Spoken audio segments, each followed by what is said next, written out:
and welcome to another video from Double O Rail. In today's video, I'm going to show you how to build a DIY Loco servicing cradle, and we're going to do it with the 3D printer. So in order to 3D print this, you're going to need the STL file, which I'll put a link in the description as well as on screen here. You're going to need a pack of cotton cloths. These are 100% cotton cloths. You can see they're about large handkerchief size in England, if that's what you're after.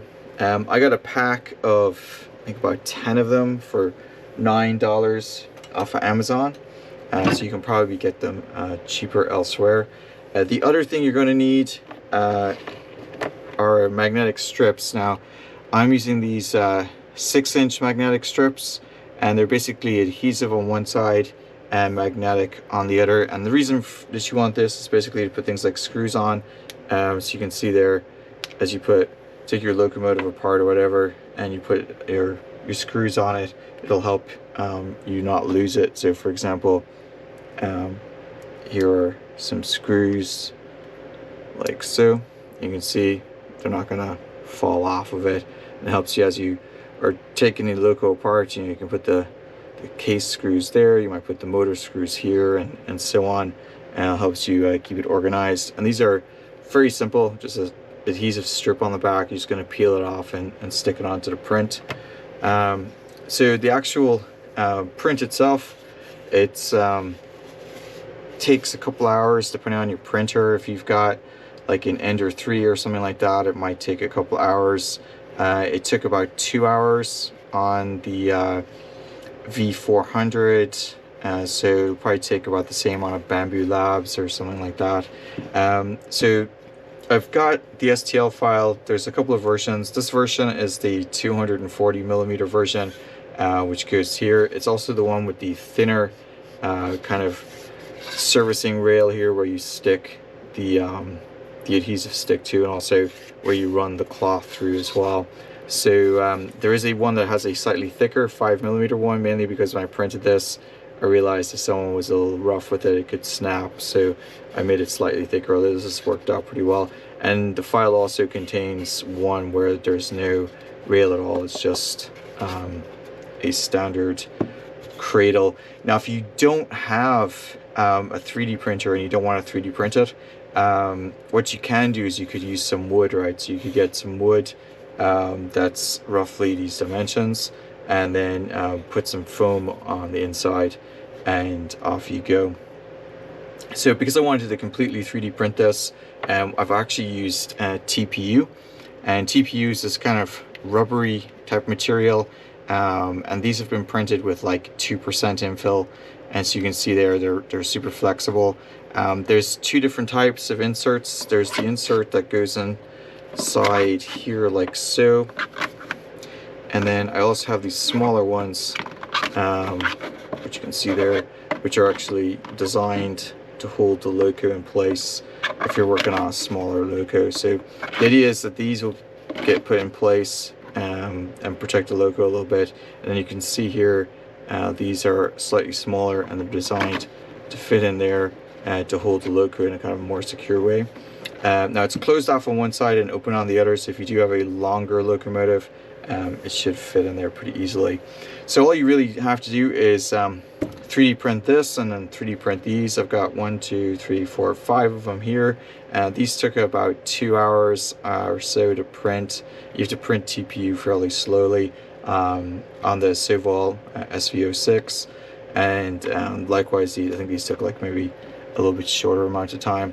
And so it's quite simple. Once you've got it 3D printed, I would 3D print this with about 10 to 20% infill.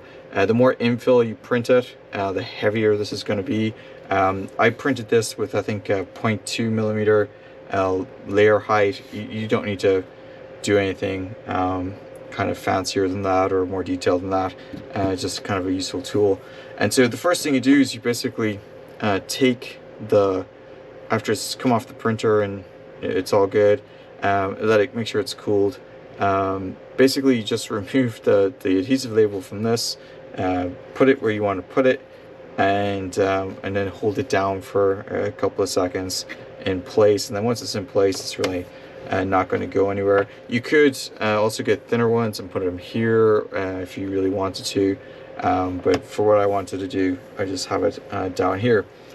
Now, with the cloth, it depends on the size of your loco. I've been basically folding these in half, like so. And one of the nice things about the cloths is that because I'm using the cloth, you know, if I get it dirty or, you know, get oil on it or something like that, I can just take the cloth out and put them all together, and then, you know, throw them in the washing machine. And I hope my wife isn't too upset about that. So once you've got it folded in half like this, you basically just put it down into the hole and pull it through like so. And then you don't want to pull it all the way through, just about halfway underneath, and then put it down inside like that, and then just tuck it in under the bottom, and then it's relatively level.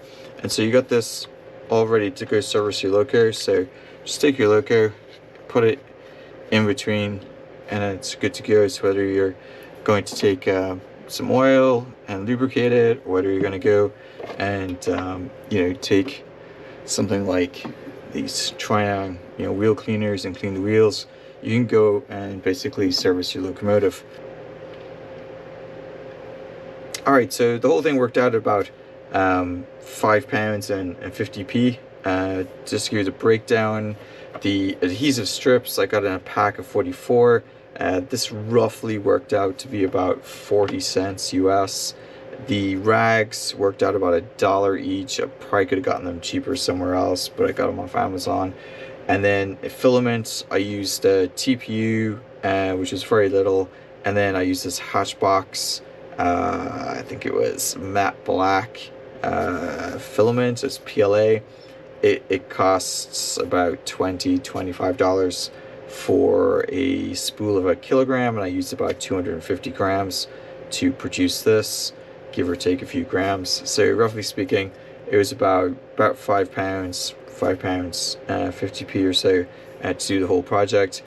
Time wise, obviously I had to wait for the stuff to come in, but once I had all the parts, the print time for this on the V400 from FL Sun was less than 2 hours, and then the TPU I think took about 6 hours to print on the Sovol SV06.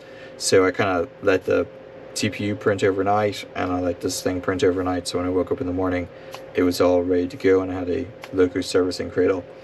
So, and this is fully customizable. You can do whatever you want with it. I could print out other TPU inserts for different locos and so on.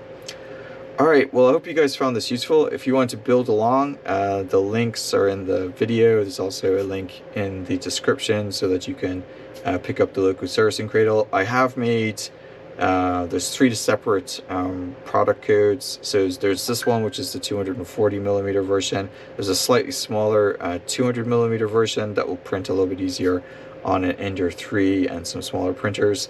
And each of those files contains one with the 1mm, 2mm thick kind of insert for the magnetic strip and the cloth. There's also a 5mm version, like I said earlier, which is a little bit thicker, and there's also one without this at all, and then there's a 200mm version of it as well. And in terms of the inserts, I've put all the inserts that I have today in as pack A, and you can find a link in the chat for that, or sorry, link in the description for that as well. So hopefully you guys will find that useful. Alright, so that's it for today's video. Hope you guys found it useful. If you have any comments or suggestions or any kind of improvements, you know, please feel free to put it in the comments, and hopefully you guys found it useful. Alright, that's it for today. Until next time.